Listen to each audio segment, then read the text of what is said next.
legislatura de la Cámara de Diputados, a través de la diputada Margarita García García, del Grupo Parlamentario del Partido del Trabajo, les da la más cordial bienvenida a todas y todos ustedes a la última sesión del curso denominado Análisis de los retos del sindicalismo mexicano, que se lleva a cabo en este Palacio Legislativo de San Lázaro. Nos hacen el honor de integrar el presidium de este acto la diputada Margarita García García. Bienvenida, diputada.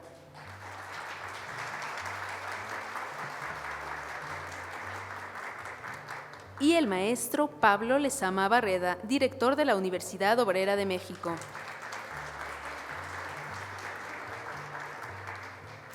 Agradecemos a todos los representantes e integrantes sindicales por habernos acompañado en el desarrollo de este curso. Queremos brindar también un especial agradecimiento a Itziel Caneda Aguilar y a María de Lourdes Hernández, quienes nos han acompañado en todas las sesiones como intérpretes de lengua de señas mexicana.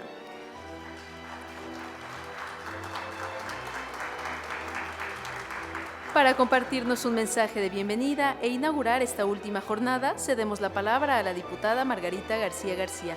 Por favor, diputada, si es usted tan amable.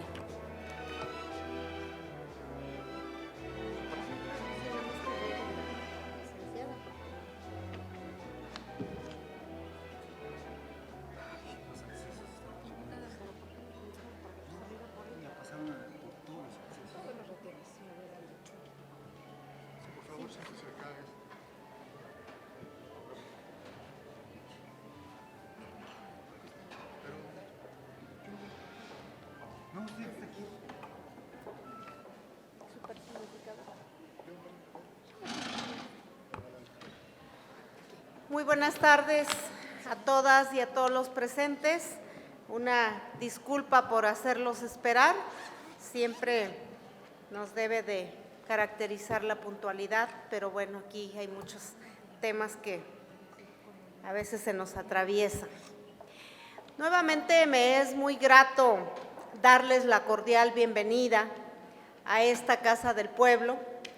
Hoy será el cierre de nuestro curso Análisis de los retos del sindicalismo mexicano, en donde los ponentes nos compartieron grandes conocimientos y experiencias en temas laborales. El día de hoy no será la excepción de nuestros invitados. Primeramente, como cada miércoles del último mes, le doy la bienvenida y un saludo a nuestro amigo que inició y que nos motiva siempre para continuar en la enseñanza y conocimiento, al maestro Alberto Romero García de la Universidad Obrera de México. Y bueno, también hoy nos acompaña la grata presencia de la doctora María Ascensión Morales. Sea bienvenida, doctora, y una disculpa por todas esos lugares que tuvo que pasar en los retenes de la Casa del Pueblo. Hoy la doctora nos va a hablar en el tema de seguridad social en México, así es que de verdad que le damos esa cordial bienvenida a la doctora que nos hace ese gran favor. También tenemos a un invitado especial, al licenciado Pablo César Lezama Barreda. Licenciado, sea usted bienvenido. Agradecemos infinitamente porque él es el director de la Universidad Obrera de México. Él es el culpable de todo lo que nuestro amigo, el licenciado Alberto, nos ha ayudado con la gran Universidad Obrera de México. Así es que, de verdad, démosle un gran aplauso al director que hoy nos acompaña aquí y que le agradecemos todas las facilidades que nos ha dado, porque además no cualquier universidad nos da todos esos conocimientos, nos ofrece todo lo que hemos hecho. Quiero presumirles que se hizo un curso de manera virtual de liderazgo y que también fue a través del conducto del maestro Alberto, pero fue la Universidad Obrera de México quien fue por ese conducto. Por eso, de verdad, director, es un honor tenerlo aquí con nosotros en esta Casa del Pueblo. Y bueno, pues la seguridad social en México surge con la promulgación de la Constitución Política de 1917, en donde por primera vez se habla de la protección de los derechos sociales. Sin embargo, no es sino hasta el 19 de enero de 1943 se emite la Ley del Seguro Social que garantiza el derecho a la salud, la asistencia médica, protección de los medios de subsistencia, como son permisos por enfermedad, invalidez, accidentes de trabajo, maternidad. Y ahora, felices los papás porque ya existe también la paternidad, que fue un derecho reconocido también como acto social. Así es que la Organización Internacional del Trabajo define la seguridad social como la protección que a la sociedad proporciona a sus miembros, mediante una serie de medidas públicas contra las privaciones económicas y sociales que evitan el equilibrio económico en el patrimonio familiar, provocado por enfermedades, maternidad, paternidad, accidentes de trabajo o enfermedad laboral. En México, la seguridad social se garantiza con varias instituciones, de las cuales destacan las dos más importantes, como lo es el Instituto Mexicano del Seguro Social y el Instituto de Seguridad Social y Servicios de los Trabajadores del Estado.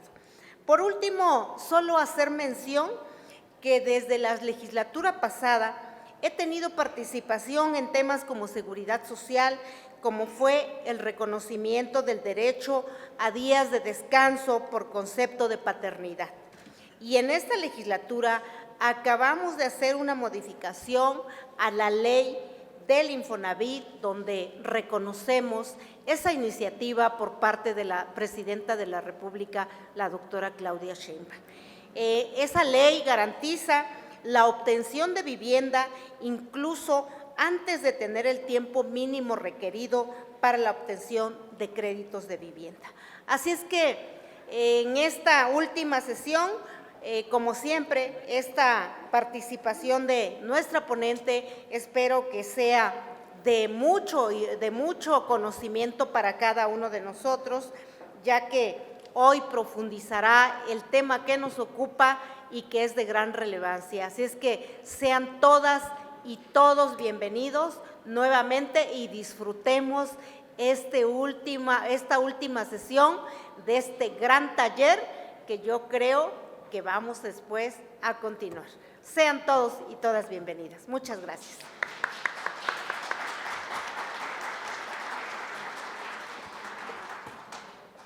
Muchas gracias por su mensaje, diputada García García. A continuación, el maestro Pablo Lezama Barreda nos compartirá un mensaje de bienvenida en el marco de la clausura de este curso. Si es tan amable, maestro, por favor.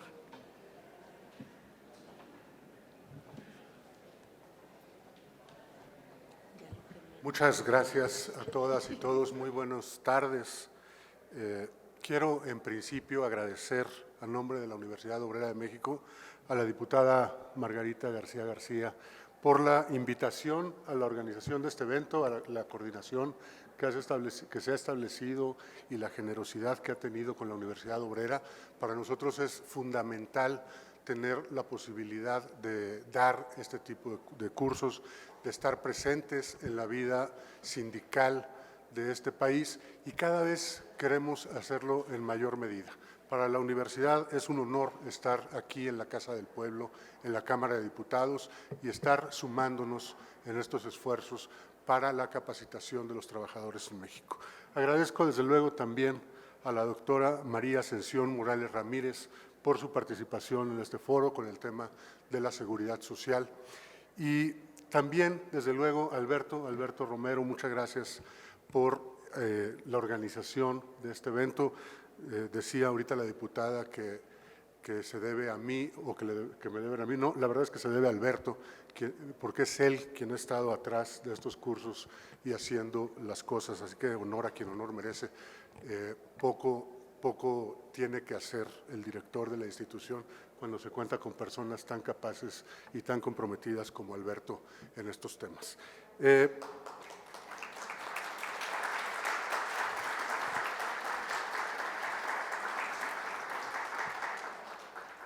Para la Universidad Obrera de México es muy importante estos foros de discusión. Hablar de los retos del sindicalismo mexicano en pleno siglo XXI es un asunto totalmente vigente. Nos vamos a encontrar a retos constantemente, vamos a seguir teniendo que capacitar a los trabajadores y a las trabajadoras de México. Y aquí en este ejercicio que ha tenido durante varios miércoles, 8, ¿verdad? Si no me equivoco, ¿10? 6 miércoles constantes, se han estado analizando una serie de temas que son precisamente, cuyo objetivo es precisamente, el de contribuir a la formación de los trabajadores mexicanos a fin de que podamos, a través de talleres como estos, ir fortaleciendo el vínculo entre sindicatos, academia y, desde luego, también tendrán que jugar aquí parte las empresas y los empleadores en México, porque la responsabilidad es de todos. Necesitamos trabajadores más capacitados, más informados, que puedan exigir de mejor manera el cumplimiento de sus derechos. Tenemos que abatir la informalidad en México, tenemos que abatir el desempleo y tenemos que abatir sobre todo que haya personas que trabajan sin las condiciones de seguridad social y de condiciones laborales que están establecidas como mínimo en la Ley Federal de Trabajo y en la Constitución Política de los Estados Unidos mexicanos. Organicémonos más, organicémonos mejor para beneficio de las y los trabajadores. Muchas gracias y bienvenidos a este curso.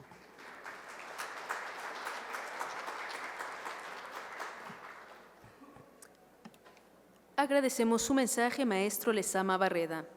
Para dar inicio a la ponencia de este curso que lleva por título La seguridad social en México, actualidades y retos, me permitiré leer el destacado recorrido profesional de nuestra ponente, la doctora María Ascensión Morales Ramírez. María Ascensión Morales Ramírez es doctora por el Instituto de Investigaciones Jurídicas y maestra en Derecho por la Facultad de Derecho de la Universidad Nacional Autónoma de México.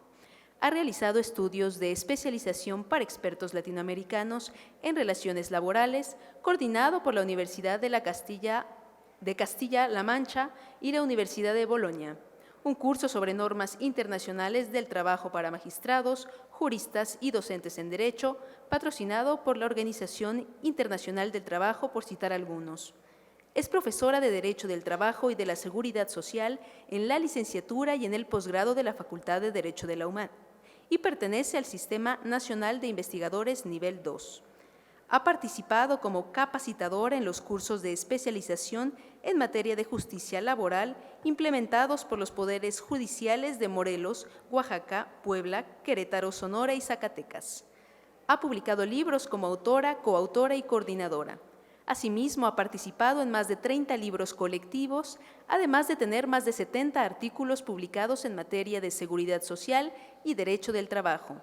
Entre sus publicaciones pueden citarse la recepción del modelo chileno en el sistema de pensiones mexicano, modelos de financiamiento de las pensiones de vejez, reforma en materia de pensiones y la necesidad de crear un sistema nacional de pensiones, derechos de las personas adultas mayores, el derecho a la seguridad social y a la protección social, derechos de las personas pensionadas y jubiladas, el impacto de la reforma en materia de derechos humanos en la seguridad social de México, entre otros. Adelante con su ponencia, doctora, tiene usted el uso de la voz.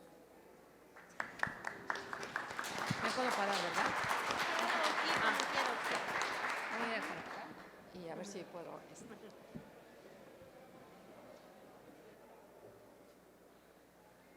Buenas tardes a todos y miren que sí es tarde porque yo tenía que estar con ustedes a las 12 del día, pero bueno, uno no escapa a los imponderables.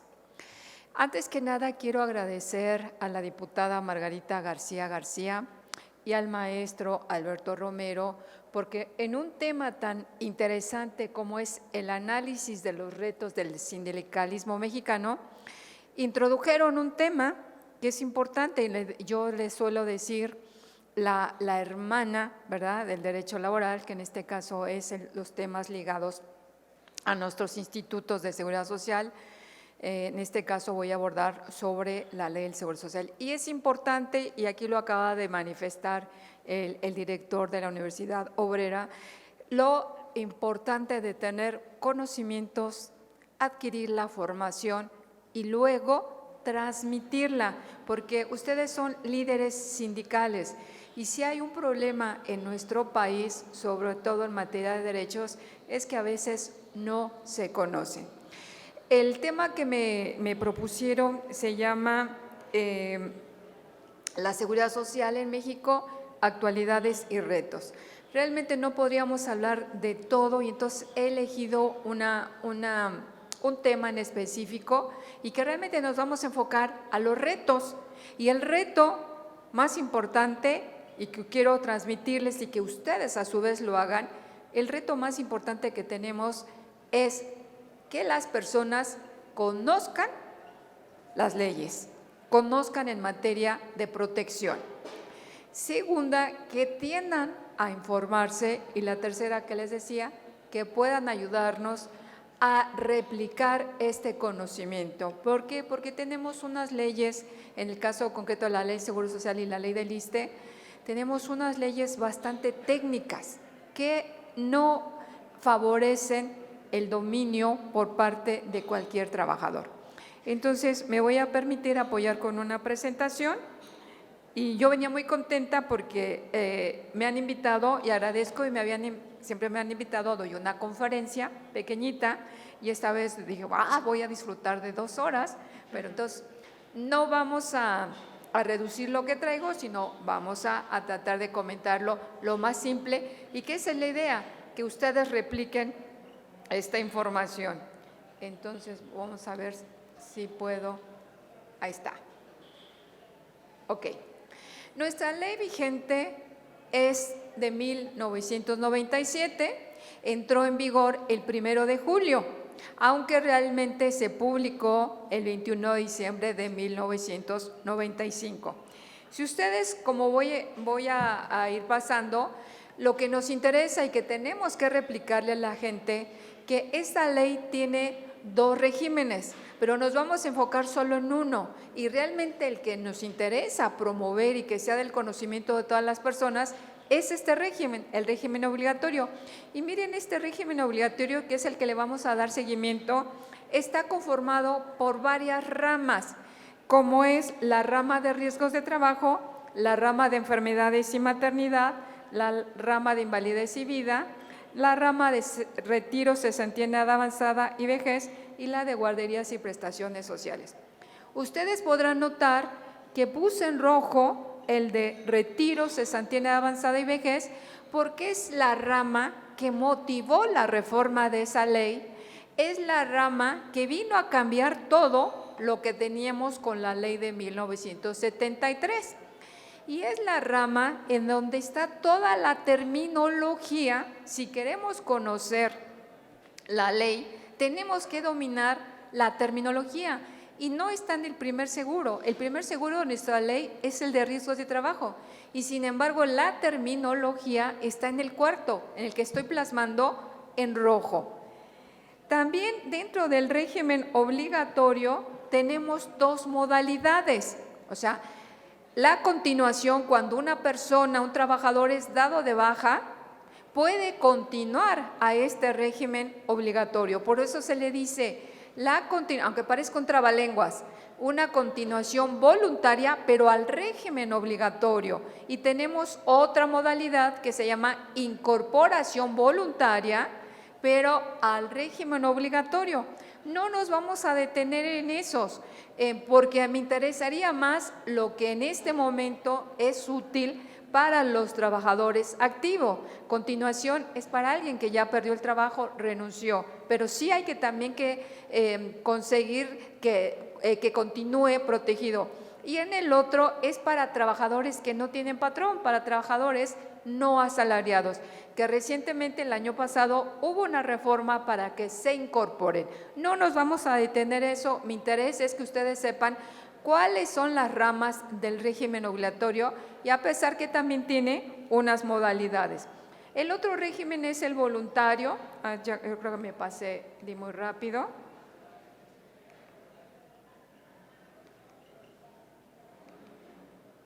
Bueno, parece ser que quité no me aparece ahí la presentación. No nos interesa el voluntario porque son otro tipo de seguro. Nos vamos a enfocar en el que es obligatorio, en el que toda persona trabajadora debe de tener conocimiento.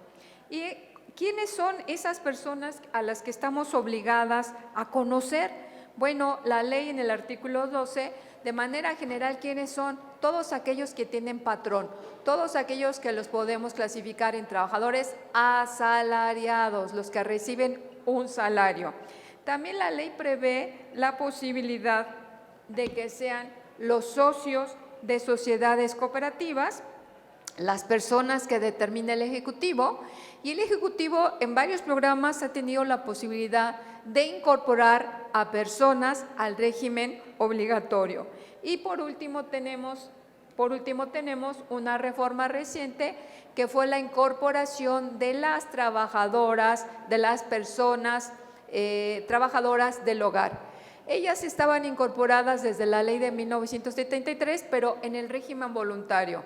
A partir de 1919, ellas ya están incorporadas, al menos en la ley, ya están incorporadas al régimen obligatorio. Y vamos a ver que les decía que hay personas que se pueden incorporar, son trabajadores, con la única diferencia que no tienen patrón, los que trabajan por su cuenta, y esto les había adelantado que también hubo una reforma reciente el año pasado también para incorporarlos. Y teníamos varias fracciones, en la actualidad ya nada más hay 2, todo lo que eran 4 fracciones quedaron en un solo rubro, que es el concepto de trabajador independiente. No nos vamos a dedicar a esto, simplemente quiero darles un panorama general y les dije, pues se derogaron todas las fracciones. Entonces, nuestra ley contempla la protección para los trabajadores por excelencia, los que están ligados a un patrón.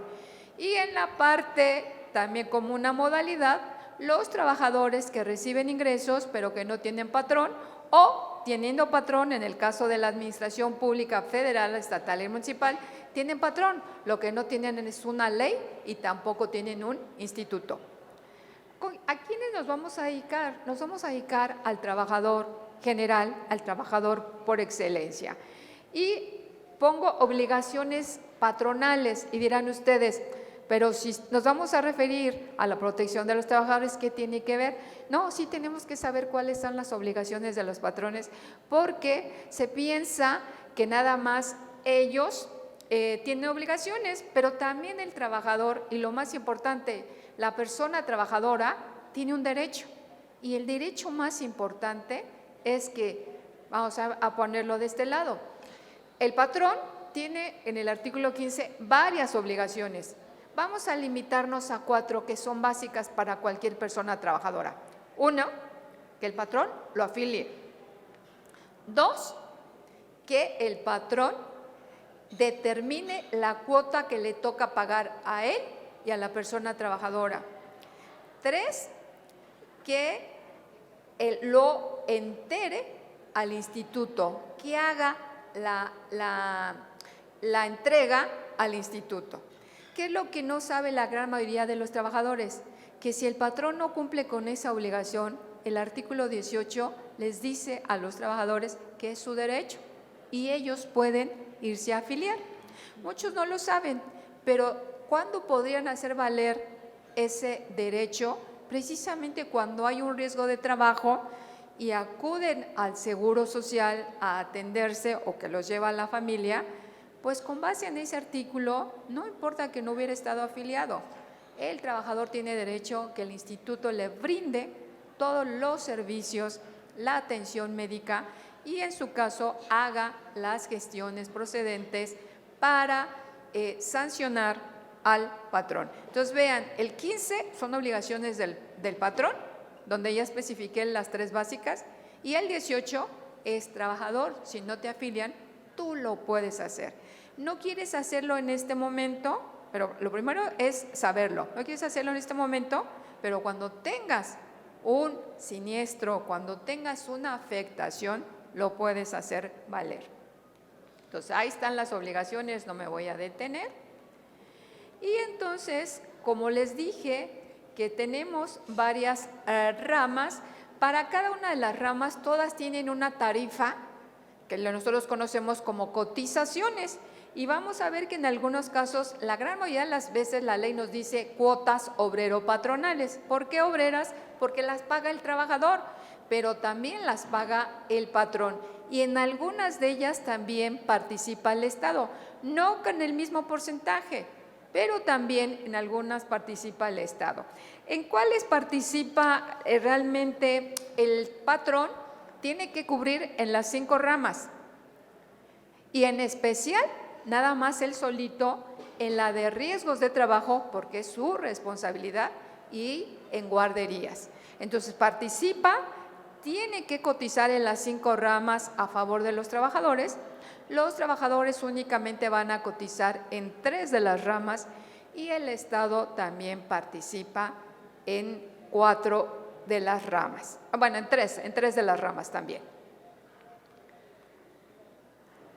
De todas esas ramas, si ustedes recuerdan que puse en rojito esta rama, porque esta es la que motivó la reforma. ¿Y qué me interesa de esta rama? Me interesa que ustedes sean los difusores, los replicadores de la información, porque esta es la rama más técnica y de la cual no se tiene. En 1943 se pensó que con el transcurso del tiempo la cuota, el porcentaje tendría que incrementarse. El método con el que se financiaba la ley de 1973, de ahí toma su nombre, de reparto, que consiste que era una gran caja. En esa caja se iban todas las cotizaciones y de ahí salía para pagar las pensiones. Por eso ese sistema, que tampoco está muerto, no está muerto, al menos en México, en Europa sigue vivo, en América Latina sigue vivo. Este sistema se conoce de solidaridad en 2 vertientes. En una, porque los activos pagan las pensiones de los futuros pensionados y la siguiente generación activa va a pagar la de la siguiente generación pensionada. Y también había una posibilidad de que hubiera una solidaridad entre los de mayores ingresos con los menores ingresos, y la administración estaba a cargo era pública, a cargo del Instituto Mexicano del Seguro Social. El sistema que está vigente a partir del 1 de julio de 1997, chequen, son totalmente opuestas las características. Ahora los beneficios son indefinidos. ¿Qué significa? Y que tienen que transmitírselo a la base, que no se sabe a cuánto va a ascender la pensión. ¿Por qué no se sabe? Porque depende de una serie de factores que ahorita la vamos a ver. La cotización es definida, en teoría era definida. En México ya no es así, ya rompió porque tuvimos una reforma en 2020. El método capitalización individual, y nosotros lo conocemos como ahorro individual o lo conocemos como cuentas individuales, o les dicen las afores o mi afore. En lugar de decir mi cuenta individual, dicen mi afore. Pues no es mi afore, son mis recursos. Entonces está mal desde ahí cómo estamos empleando la terminología. Entonces cuando escuchen ustedes, es que mi afore, no somos dueños de las afores, esas son administradoras privadas. No es que se van a llevar mis afores, no, lo que se van a llevar o lo que voy a salir perjudicado son mis recursos, mis ahorros, ¿sí? Entonces eso es lo que ustedes nos tienen que ayudar. ¿Cómo es la administración? Pues ya acabamos de decir, a través de administradoras privadas, que en México se conocen como administradoras de fondo de retiro, las afores. ¿Qué tienen que conocer? Me voy a pasar un poquito por acá, lo voy a mover. ¿Qué tienen que conocer los trabajadores? Los trabajadores lo mínimo que tienen que conocer, esta es la terminología básica, es más larga, pero nosotros tenemos que decirles, mira, lo primero que tienes que saber es que bajo este sistema, a pesar de que ya tiene 27 años el sistema, ¿qué creen? Que la gente no lo conoce y ya tiene 27 años, ¿eh? Entonces, ¿qué le tenemos que decir? Que lo primero que tiene que hacer es contar con una cuenta individual, tener una cuenta individual. ¿En dónde se abre esa cuenta individual? En una administradora, en una Afore. ¿Qué se va a depositar en esta cuenta individual? Las aportaciones suyas, las del patrón y las del Estado en la parte que proceda. Entonces, a estas alturas le preguntan a las personas y no saben que tienen cuenta individual. Dicen, no saben que es un derecho de ellos, que realmente yo lo siento como una obligación, que tienen que abrir la cuenta. Entonces piensan que es el patrón. Todos, aunque no hayan abierto una cuenta individual, todos tienen cuenta individual, porque aunque no la hayan abierto, la CONSAR les asigna una Afore. Desafortunadamente, cada año está haciendo la distribución. Entonces puede ser que una persona en 10 años, 5 años ya ha pasado por 5 diferentes Afores. Entonces tenemos que ver y pasar a transmitir a la base, verifica si tienes ¿cuál es tu Afore? Cuenta individual, todos tienen, pero ¿conoces tu Afore? Sí, porque yo fui a abrir a la Afore X. ¿No la conoces? Hay que preguntarle a la CONSAR a través de internet o telefónicamente, CONSAR, ¿en qué Afore me tienes? Y a partir de que ya se tenga el conocimiento, darle seguimiento a sus recursos. ¿Qué más necesita saber la gente? Que en este sistema conservamos los dos tipos de pensiones a que se va a tener derecho el día de mañana. La pensión por cesantía en edad avanzada, que implica, hay que cumplir 3 requisitos: 60 años de edad, las semanas de cotización y no tener empleo remunerado. ¿Cuál es la otra pensión? La de vejez, y ahí nada más se cumplen 2 requisitos: la edad, 65, y haber cumplido con las semanas de cotización. ¿Qué más tenemos que decirle? Y entonces empieza a complicar la situación porque vienen los términos técnicos.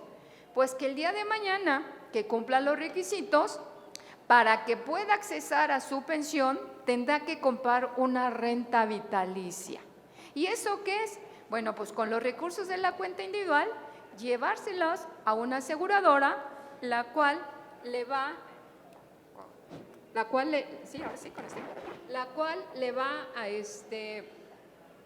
a cobrar la prima correspondiente, se queda con los recursos de la cuenta individual, pero va a dar la pensión, la renta vitalicia, hasta que la persona trabajadora fallezca. Si tiene familia, tiene que comprar un seguro de sobrevivencia con la misma aseguradora, para el caso que a su fallecimiento, sus beneficiarios, la esposa, el esposo, tenga derecho a una pensión de viudez, los hijos una pensión de orfandad, y o en el caso los padres, si no existen los dos anteriores, una pensión de sobrevivencia, de ascendencia. ¿Qué más tiene que saber el trabajador? La base, que hay 2 opciones. Una vez que ya cumplí los requisitos, ¿cómo quiero que me devuelvan mi dinero de la cuenta individual? Una es la renta vitalicia y la otra modalidad son los retiros programados. ¿Y estos en qué consiste? En que el dinero no sale de la Afore, el dinero se sigue quedando en la Afore. La Afore les va a calcular la esperanza de vida, más o menos después de los 65, 60, cuánto se espera que van a vivir. No los van a ver ni les van a tomar medidas, hay tablas de mortalidad. Entonces van a calcular, bueno, pues puede vivir 15 años de acuerdo con estas tablas, pero esto fue lo que ahorró. Vamos a ver cómo le vamos a distribuir para estos 15 años. Entonces vean la diferencia. La renta vitalicia se compra con un tercero, que es una aseguradora, y el retiro programado se sigue quedando en la Afore. Pero entonces lo que le tenemos que decir a la base es que van a tener que elegir entre renta vitalicia o entre retiro programado. Tiene que tomar la decisión la persona. ¿Cuál es la menos mala? La menos mala es la renta vitalicia, porque el retiro programado puede ser que no alcancen los recursos si es que la persona vive más de lo que le calcularon. ¿Qué otra cosa tenemos que saber? Que a pesar de cumplir con los requisitos, en la cuenta individual a lo mejor no hay suficientes recursos y entonces a eso se le llama pensión garantizada. ¿Qué significa? Que por haber cumplido los requisitos, el Estado va a poner la diferencia para que por lo menos se lleven una pensión garantizada. Con la reforma del 2020, en la actualidad existen 330 tipos de pensiones garantizadas. Entonces, ¿qué significa? Primero, hay que cumplir los requisitos y después, solamente para que el caso que los recursos no sean suficientes para comprar una renta vitalicia o para optar por un retiro programado, el gobierno federal pondrá la diferencia y se tendrán derecho a una pensión garantizada. ¿Qué más tenemos que hacer? Este es un supuesto que no lo hemos visto, pero que ojalá algún día veamos, que la ley les permite que ustedes se retiren a la edad que quieran. Pero ¿cuál será el requisito? ¿Cuál será el requisito? ¿Qué deben de tener en su cuenta individual?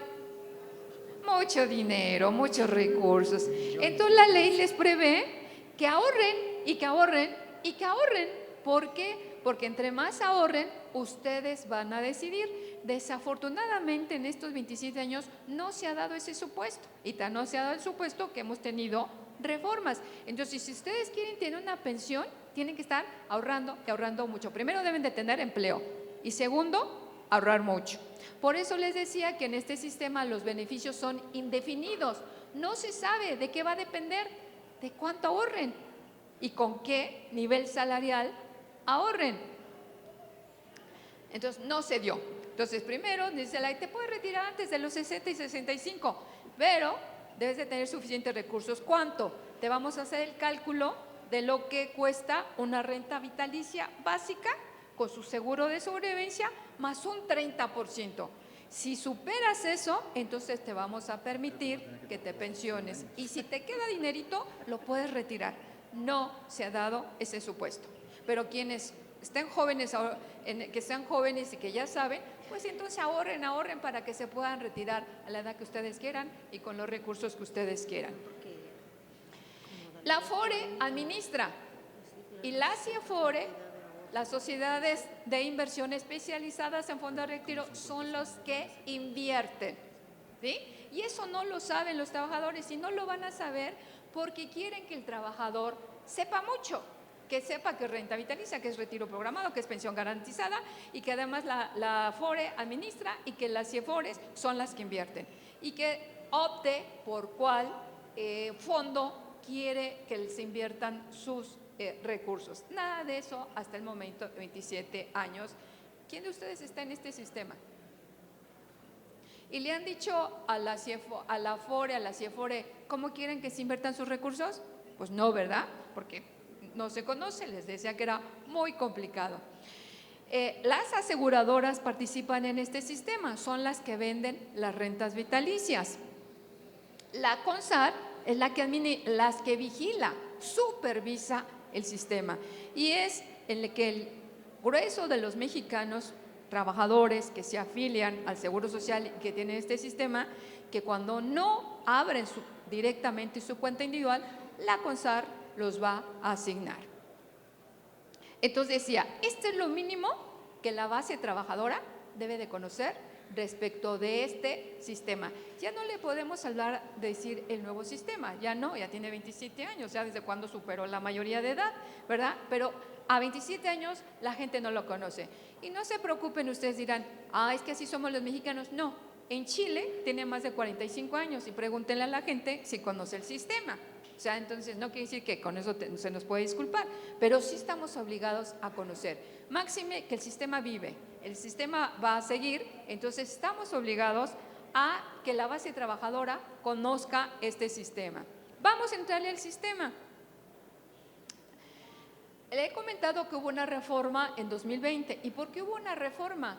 Porque la primera generación se iba a pensionar en 2021.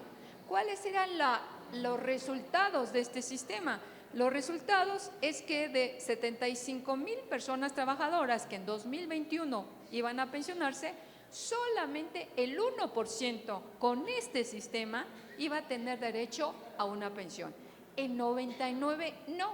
Ahora entiende por qué había que reformar, porque realmente muy poquitos, 750 personas se iban a tener acceso a una pensión, 50 con sus recursos propios y 700 con la pensión garantizada, que les dije, ¿cuál es esa? Hay que cumplir los requisitos y solo si no alcanza el dinero, el gobierno entra a apoyar. Entonces vino la reforma. ¿En qué consistió la reforma del 2020 y qué es lo que tenemos que transmitir a la base? Bueno, la reforma tuvo varias cuestiones. Una, hizo ajustes a este sistema. Redujo las semanas de cotización. Y ojo, porque aquí tenemos que decirle a la base dos cuestiones. Una, se redujeron las cotizaciones hacia adelante, del 2021 hacia adelante. Pero ¿qué pasó con nuestra primera generación Afore? A ellos les tenían que dar un trato diferente. Entonces también a ellos les redujeron. Y vamos a ver cómo les redujeron. También se incrementó la cuota del patrón. Y ahorita vamos a ver cómo se incrementa. Se modificó la aportación del gobierno, se disminuyó, y este es un aspecto muy importante, se disminuyó el cobro de las comisiones. Esto de veras que sí fue ahorita van a ver la diferencia, porque algunas cobraban arriba del 1%, es decir, más o menos el 25% de sus recursos. Entonces era bastante. La pensión garantizada, les dije, se tomaron otros aspectos, edad, semanas de cotización y con qué se está cotizando, con salario o con UMA. Por eso es que tenemos en la actualidad 330 tipos de pensiones garantizadas. Ahora vamos a ver, ya que puse mi listado, vamos a ver en qué consistió la reforma. A partir de 2021, las personas hay que transmitirle a la base. A partir del 2021 hasta adelante ya no tienen que cotizar 1,250, sino solamente 1,000 semanas, que equivale aproximadamente más de 19 años. Pero los que hayan ingresado de 2021 hacia adelante van a tener que el día de mañana tener por lo menos 1,000 semanas para cesantía. Para vejez también las 1,000. Hasta aquí es hacia adelante. Vamos a ver qué pasó con la generación Afore, la primera generación Afore, porque ellos en 2021 no iban a tener 1,000 semanas. Entonces a ellos se les dio un trato diferente. ¿Qué se les dijo? Mira, en el artículo 4 transitorio se les dijo, tú, primera generación Afore, para el 2021 por lo menos debes de tener 750 semanas. Entonces ya pudo descansar un poco la primera generación Afore y verificar si por lo menos se tenían 750 semanas, sí iba a tener derecho a una pensión. La condición hacia adelante, las demás, las demás generaciones Afore, les dijeron, pero cada año se van a aumentar 25 semanas, de tal manera que en el 2031 te empates con los que ya van a cotizar 1,000, ¿sí? Entonces queda así. Estamos en 2024. Fíjense, para 2021 lo mínimo eran 750. Otros podrían haber cotizado 775, etcétera. Para 2022, 775. ¿Por qué? Porque cada año se va a ir aumentando 25. Para el 2023, 800. Y 2024, si alguien de las primeras generaciones Afores quiere o se está pensionando en 2024, lo mínimo que debe de checar y tener en su cuenta individual para este año son 825. Entonces, ¿qué tienen que transmitirle a la base? Mira, tú de las primeras generaciones Afore, pues hasta el 2031 te va a ir incrementando 25. El próximo año les tocará por lo menos, no quiere decir que todos, no, por lo menos 850. ¿Se ven la diferencia? Los que egresaron a partir del 2021, 1,000. Y los que ya son parte de la generación Afore, les van a ir incrementando 25. ¿Hasta aquí me he dado a entender? ¿Sí? ¿Por qué? Porque ustedes son los asesores, porque ustedes van a tener que replicar este conocimiento para que baje a la base. Otro cambio. El otro cambio es la cuota patronal.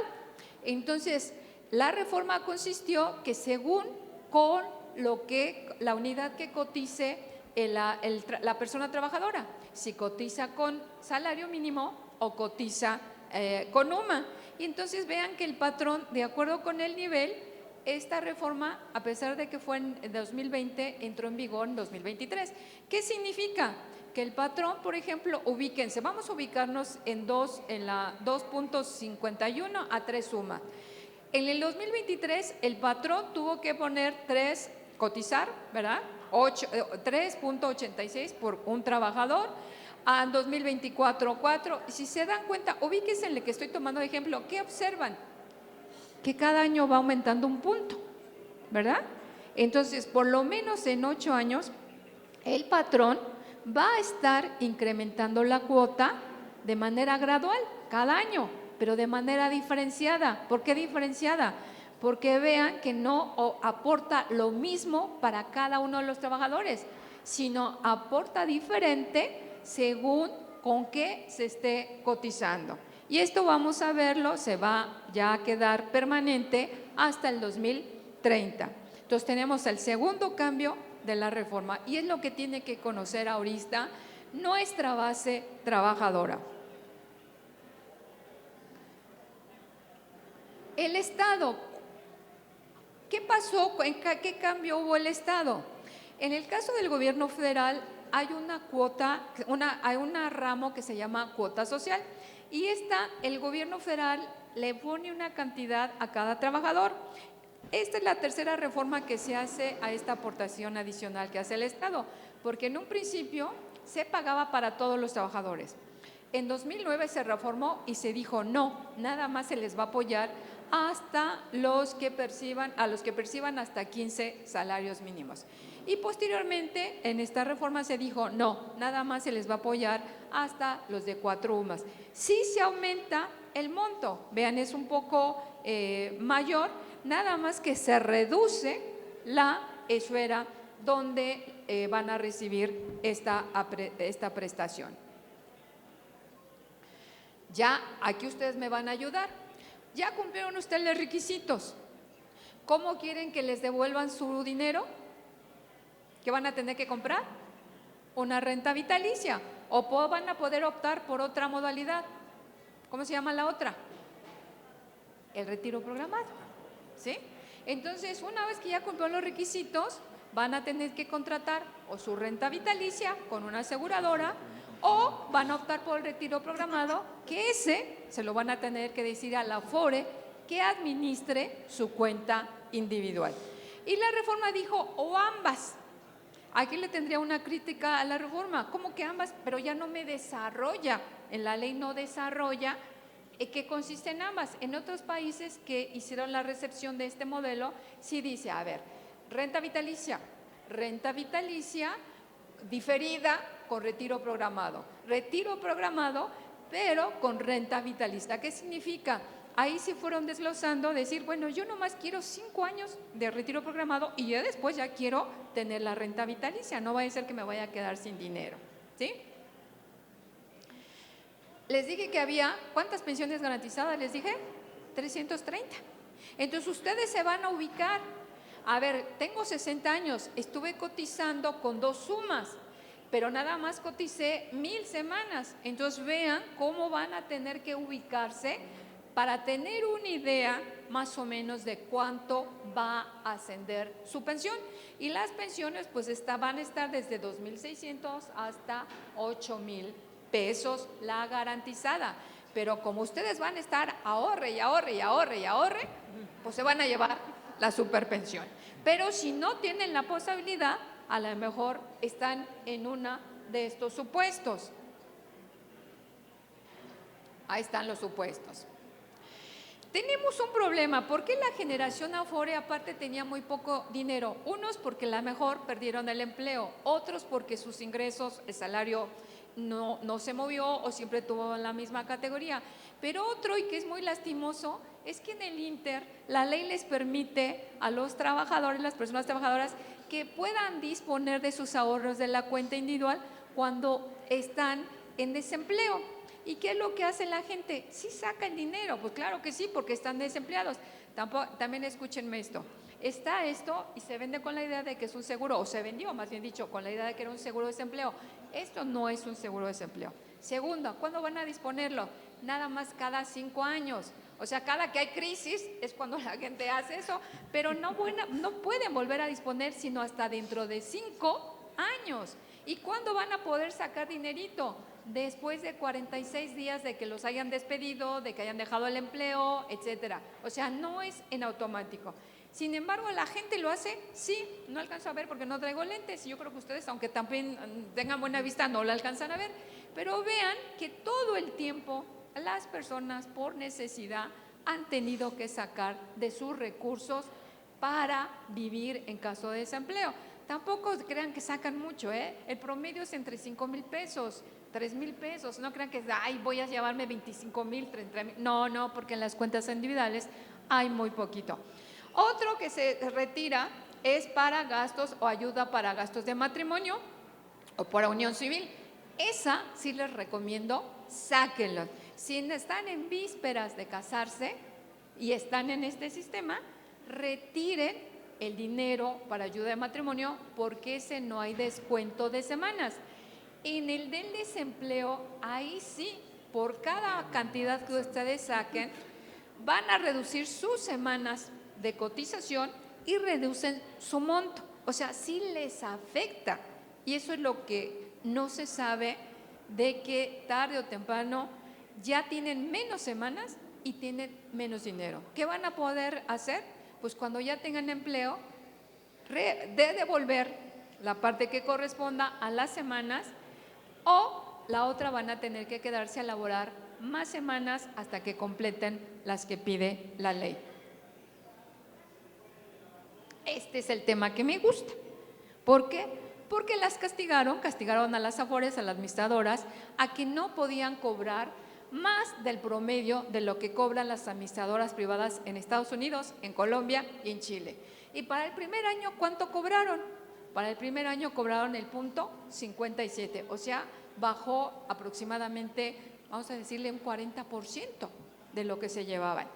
Y a pesar de eso, obtuvieron buenas ganancias, todavía buenas utilidades. Miren cómo están. Antes podían ustedes ver la diferencia, cada una cobraba diferente. A partir de que las toparon, vean que todas cobran lo mismo, excepto el pensionista. Pues ya, pues ¿para qué? Entonces dicen, no, pues ya nos toparon, pues nos quedamos con el tope, ¿verdad? Estas son las 10 Afores que tenemos en la actualidad. Una pública, que es el pensionista. Ahí están las que invierten su dinero.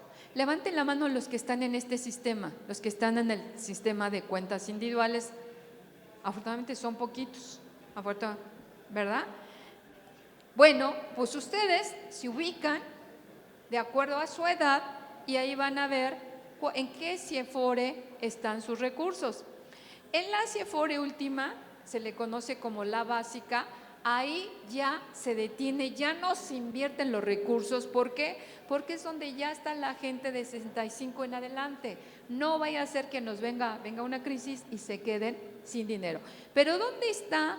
¿Cuál es la CIEFORE donde invierte más peligrosamente? ¿En cuál será? Pues en la de los jóvenes, ¿no? Ellos ahí es donde se invierte un poco más. Y con esto voy a concluir.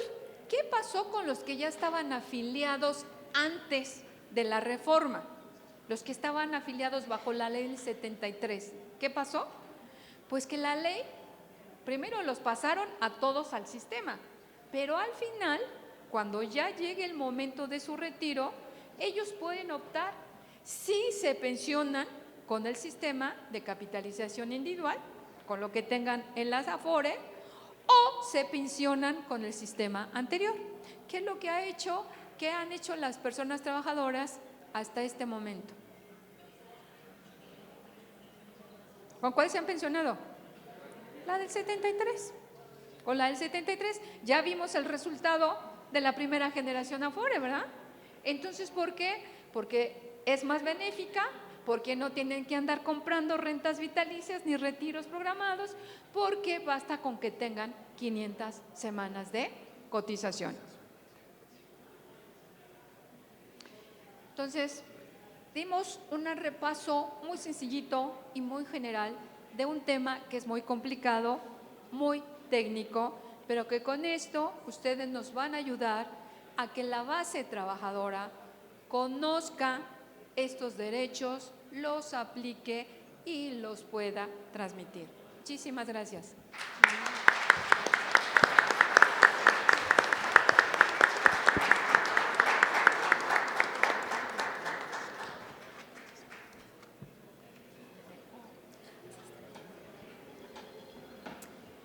Muchas gracias, doctora Morales. A continuación, el maestro Alberto Romero García nos compartirá las conclusiones de este curso. Si es tan amable, maestro, por favor.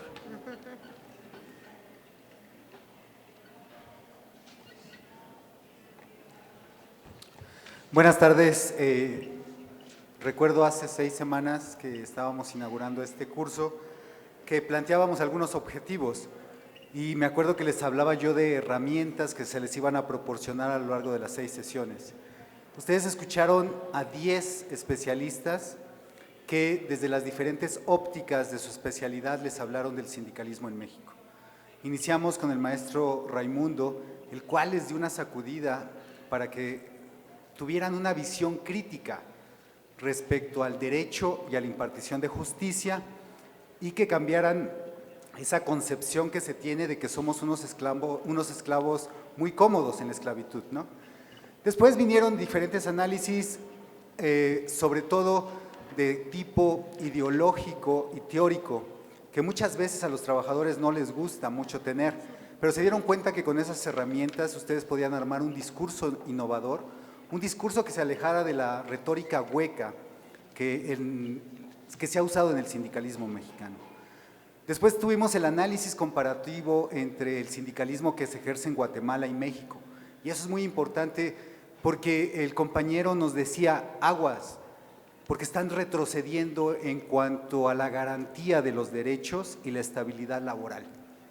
Y nos expuso qué está pasando en Guatemala y dijo, no me gustaría que ustedes cayeran al lugar donde estamos nosotros. Y bueno, las últimas sesiones ustedes se dieron cuenta que es una sacudida nuevamente y me gustó muchísimo la participación de Pablo y de la doctora María Ascensión, que les vuelve a poner el dedo en el punto medular. Sin ustedes no se va a poder hacer nada. El esfuerzo que hace la diputada Margarita, el Partido del Trabajo, la Universidad Obrera de México, los grupos de abogados, especialistas y expertos, pues es muy útil, pero esa utilidad no se encuentra en las aulas, esa utilidad no la vamos a encontrar en los escritorios, esa utilidad no la vamos a encontrar en discusiones, la vamos a encontrar en la práctica.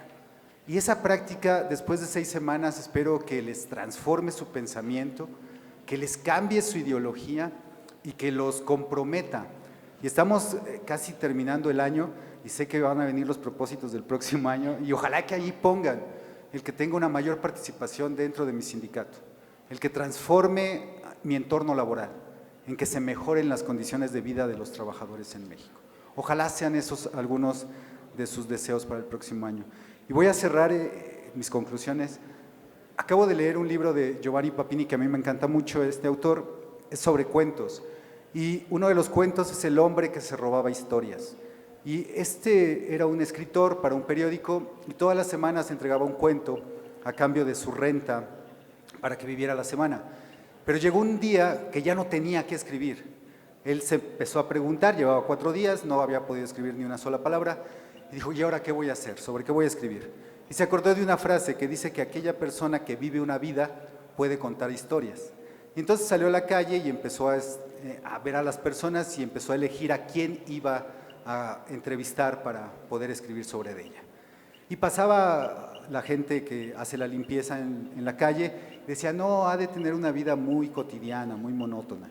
Y después vio una ama de casa y así pasó un alumno, un estudiante, y decía, no, ha de ser muy cotidiano. Y pasó una persona bien vestida, arreglada, y que llevaba un poco de prisa. Dijo, ella es una persona interesante. Y lo detuvo, le empezó a explicar cuál era el motivo por el que lo detenía y que iba a escribir sobre una vida interesante que seguramente él tenía. La respuesta de él, del hombre al que paró, fue paralizante para el escritor, porque le dice, mi vida ha sido muy común desde que yo nací hasta este día. Lo más trascendental que me ha pasado es que usted me haya parado en la calle para preguntarme sobre mi vida. Todos los días me levanto por la mañana, me preparo para salir a trabajar, antes me preparaba para ir a la escuela, antes me preparaba para jugar. Después de eso, como mis alimentos, después de eso, me dispongo a cerrar la jornada laboral y después a irme a la casa para estar con mi esposa y mis hijos y mi perro.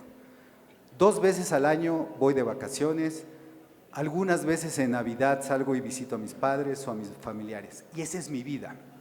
Y él le dio las gracias al escritor y dijo, no vuelvo a preguntarle a nadie sobre su vida, porque los hombres de este mundo y de este modelo solamente saben vivir para trabajar, no saben vivir para vivir. No me gustaría que nuestras vidas fueran así, me gustaría que nuestras vidas fueran más revolucionarias, que nuestra existencia transformara nuestra realidad y que esta realidad alcanzara a transformar las vidas de las próximas generaciones. Muchas gracias.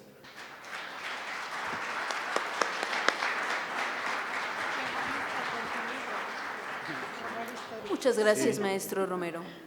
A continuación, cedemos la palabra a la diputada Margarita García García para brindarnos unas palabras de cierre y efectuar la entrega del reconocimiento a nuestra ponente. Por favor, diputada. ¿Me dejan decir algo? ¿Qué creen? Que yo debo tiempo, ¿eh?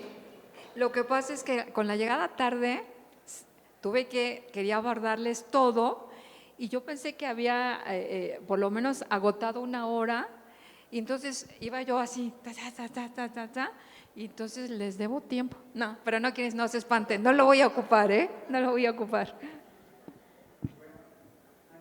Antes de pasar a la clausura, le cedo los micrófonos a nuestro director de la Universidad Obrera de México, el cual le va a entregar un reconocimiento a la diputada. Adelante, Pablo.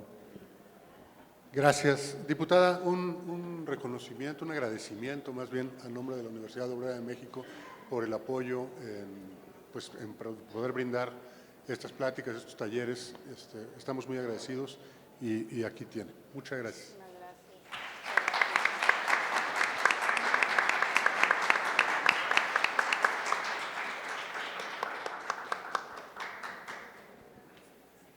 Si me lo permiten, le voy a dar lectura. Dice la Universidad Obrera de México Vicente Lombardo Toledano, a través de la Coordinación de Vinculación con el Medio Sindical, expresan su agradecimiento a la diputada federal Margarita García García por el enorme apoyo otorgado en aras de la difusión y capacitación de los trabajadores en México al patrocinar el curso de actualización en formación política sindical, análisis de los retos del sindicalismo mexicano, evento llevado a cabo los días 9, 16, 23 y 30 de octubre, 6 y 13 de noviembre en el Palacio Legislativo Recinto de San Lázaro, Honorable Congreso de la Unión, Ciudad de México, 13 de noviembre de 2024, firma el director de la Universidad Obrera de México, licenciado Pablo Lezama Barreda, y un servidor. Muchísimas gracias.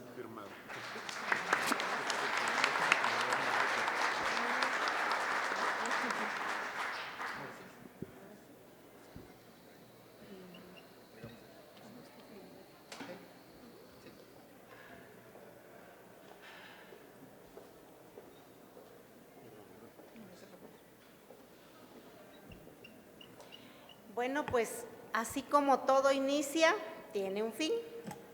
Y hoy es el cierre de, de la 6ª sesión de este curso tan importante.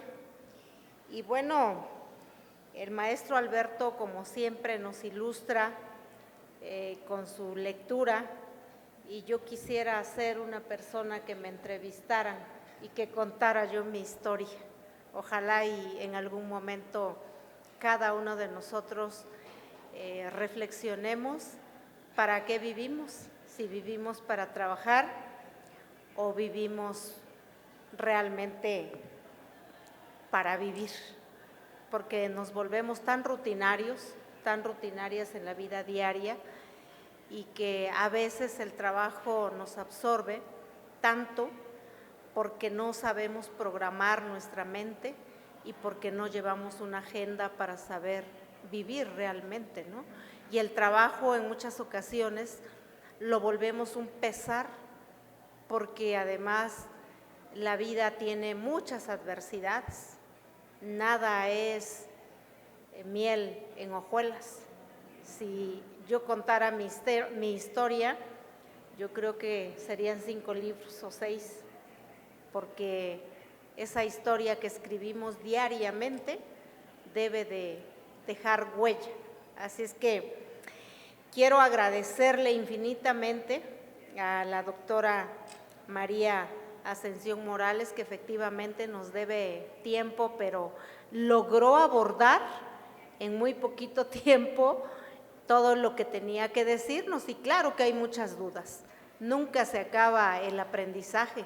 Esperemos que tengamos nuevamente a la doctora por acá, que tengamos al director de la Universidad Obrera, porque yo creo que nos queda muy claro que el aprendizaje diario para el ser humano nos llena de muchas fortalezas, ¿sí? La verdad que estoy convencida del gran trabajo que ha hecho el maestro Alberto, y que él sí vive para vivir, porque disfruta cada momento de su vida diaria, de la gracia de Dios y del universo que nos da desde despertar y ver la luz diaria, ¿sí? Y la verdad que eso nos abre, al menos a mí de manera muy personal, me abre esa luz que necesitamos en el caminar diaria para entender que ustedes requieren de mucho conocimiento, que requieren de grandes ponentes como los que hemos tenido, ¿sí?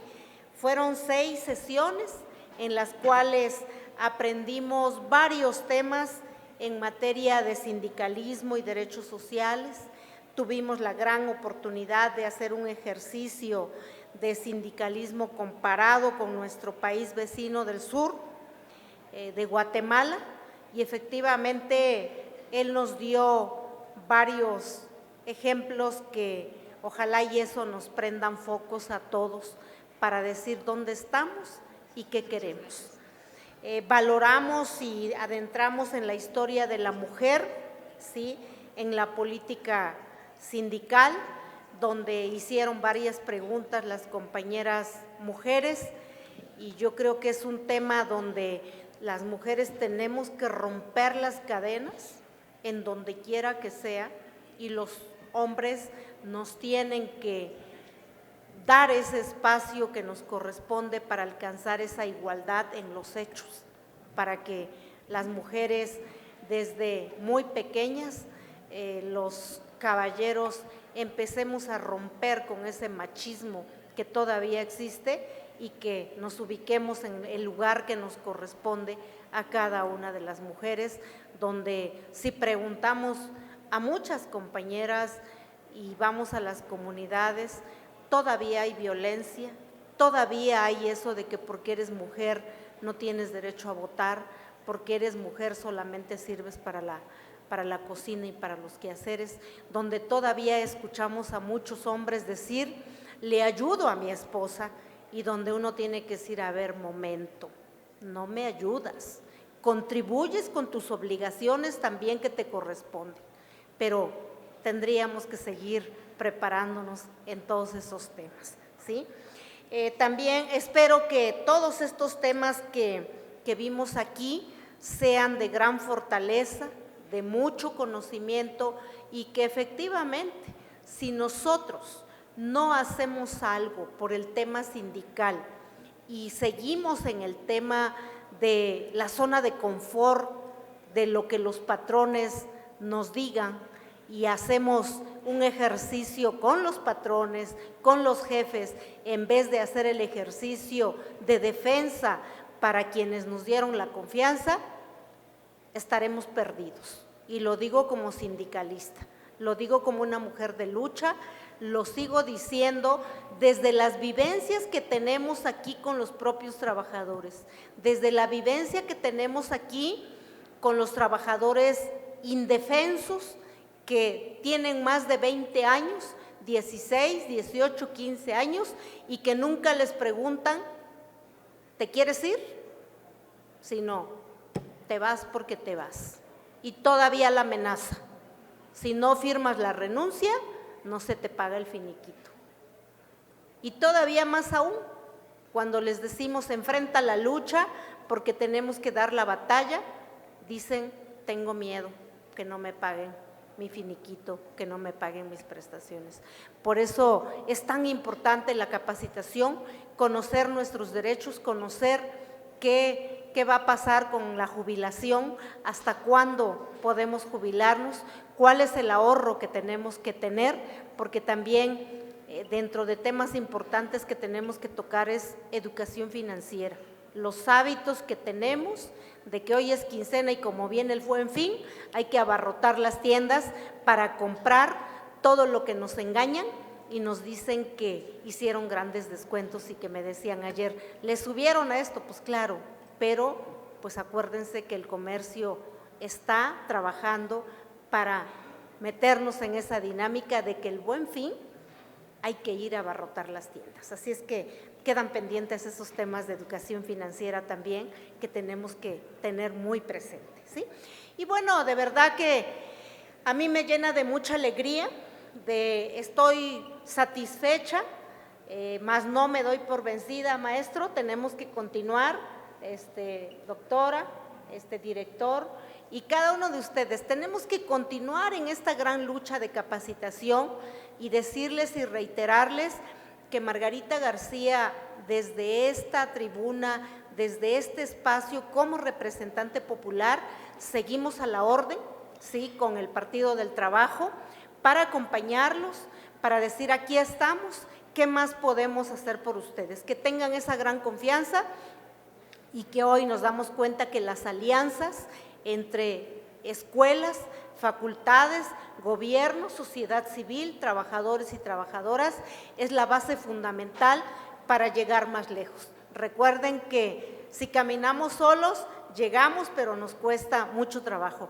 Y si caminamos en equipo y hacemos esas grandes alianzas, vamos a llegar más lejos y tengo la seguridad que cada uno de ustedes se lleva ese gran conocimiento y la satisfacción de haber dado su tiempo a estar aquí en esta gran casa del pueblo. Así es que muchísimas gracias a los medios de comunicación que estuvieron aquí presentes y que están captando todo lo que estamos transmitiendo, agradecerle a todo el equipo de la Cámara que hizo posible esto, agradecerle a ese gran equipo de colaboradores, de compañeros, de mi gran equipo, la verdad, a Edith, que es una mujer que cada día se especializa en hacer eventos para llevar toda la logística. De verdad, muchísimas gracias a Fabiola, a Paco, a David y sobre todo también a mi grupo parlamentario del Partido del Trabajo que me ha permitido dar la confianza para hacer este tipo de foros, para hacer este tipo de eventos. Gracias a cada uno de ustedes que se dieron su tiempo de estar aquí. Sin ustedes no es posible ningún evento que podamos querer nosotros hacer desde esta Cámara. Así es que muchísimas gracias a todos y a todas, ese gran equipo de la Cámara de Diputados que yo siempre he valorado mucho y que siempre les he dado su espacio y que ellos saben que cuentan con una servidora, porque sin la gente de medios, sin la gente que prepara el café, sin la gente que barre, sin la gente que pone las sillas, sin la gente que pone el sonido, nuestra gran aquí compañera que llevó este gran programa, a la otra compañera que estuvo aquí 2 sesiones, mi gratitud, mi reconocimiento y que gracias a ese gran equipo hoy hacemos posible que este curso de 6 sesiones se lleven un gran recuerdo y un gran conocimiento, pero sobre todo que sepan que esta es la casa de todos y de todas y que aquí los vamos a recibir con los brazos abiertos. Hoy me decía el maestro que por qué tardó tanto la doctora, porque me dice que está embarricada afuera, entonces ese fue el tema. De verdad les ofrecemos una disculpa, pero no es porque nosotros queramos hacerlos esperar, sino siempre esos contratiempos no está previsto. El día de ayer estuvo tomada la Cámara, bendito que hoy no está tomada. Así es que muchísimas gracias y sin más preámbulos yo quisiera que nos pusiéramos de pie para hacer esa clausura. Y bueno, siendo las 13:50 del día 13 de noviembre del 2024, damos por clausurados los trabajos del curso Análisis de los retos del sindicalismo mexicano. Muchísimas gracias, que todas y todos tengan un feliz regreso a sus casas y que siempre nos recuerden y nos escriban en nuestras redes. Recuerden que ustedes son el motor fundamental para que cada uno de nosotros desde nuestros espacios nos motivemos a decir sí se puede, sí vamos y que sigamos en pie de lucha y sea hasta la victoria siempre. Muchas gracias.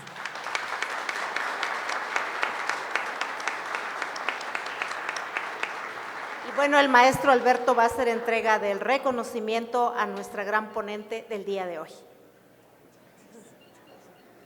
Bueno, voy a entregar el reconocimiento a nuestra ponente y también vamos a entregar 3 reconocimientos simbólicos, bueno, no simbólicos, en representación de todos.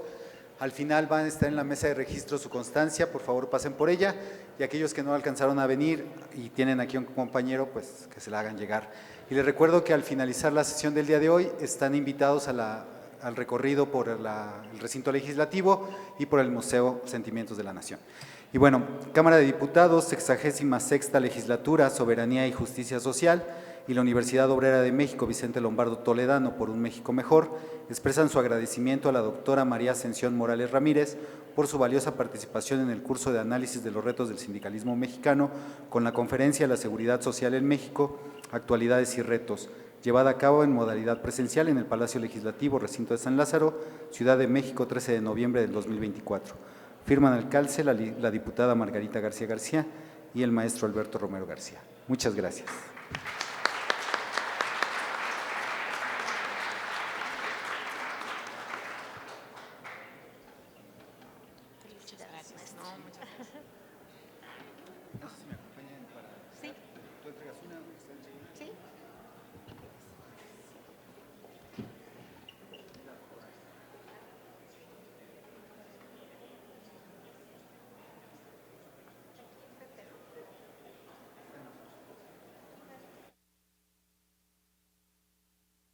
A continuación llevaremos a cabo la entrega de 3 constancias simbólicas a 3 asistentes de este curso, por lo que solicitamos amablemente a la ciudadana Nancy Ayala Pérez acercarse al presidium a tomar su constancia.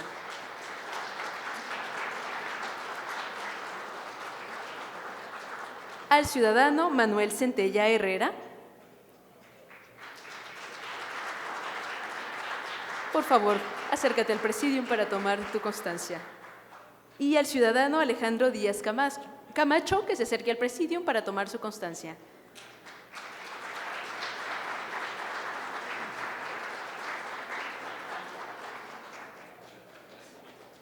Procederemos a continuación a la toma de la fotografía oficial, por lo que les solicitamos a todos nuestros asistentes acercarse al presidium.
Es así como concluye el curso Análisis de los retos del sindicalismo mexicano.